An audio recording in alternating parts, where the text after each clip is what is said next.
मोहतरम सामईन, अस्सलामुअलैकुम। एक मिस्टर साहब घोड़ा ख़रीदने जा रहे थे।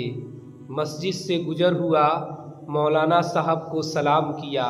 मौलाना साहब ने जवाब दिया और कहा, कहाँ जा रहे हैं? मिस्टर साहब ने कहा, मैं घोड़ा ख़रीदने जा रहा हूँ। मौलाना साहब ने कहा, इंशाअल्लाह कहिए।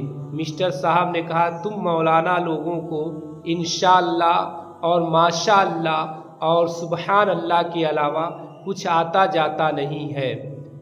मौलाना साहब ने कहा, हमारा फ़र्ज था कहना, हमने अपना फ़र्ज अदा कर दिया है।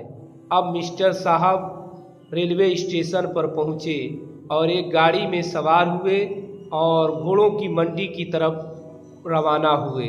जब घोड़ों की मंडी में पहुँचे तो मिस्टर साहब ने तमाम घोड़ों को देखा, मगर कोई घोड़ा पसंद नहीं आया।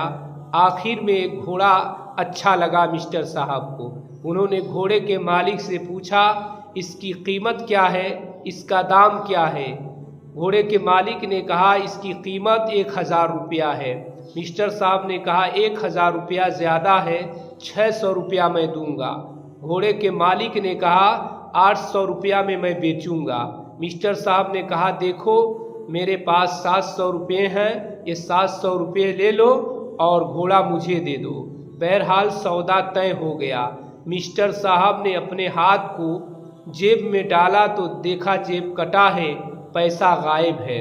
अब मिस्टर साहब शर्मिंदा हुए और लौटकर जब घर की तरफ आए, मौलाना साहब से मुलाकात हुई। मौलाना साहब ने कहा, कहिए मिस्टर साहब, क्या हाल है? घोड़ा आपने ख़रीद लिया?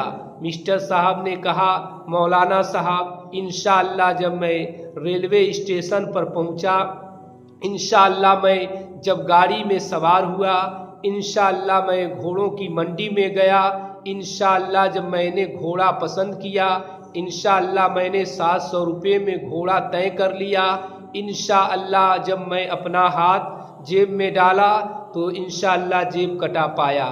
मौलाना साहब ने फरमाया, अब वक्त गुज़र गया है तो इंशाअल्लाह कहने से क्या फ़ायदा।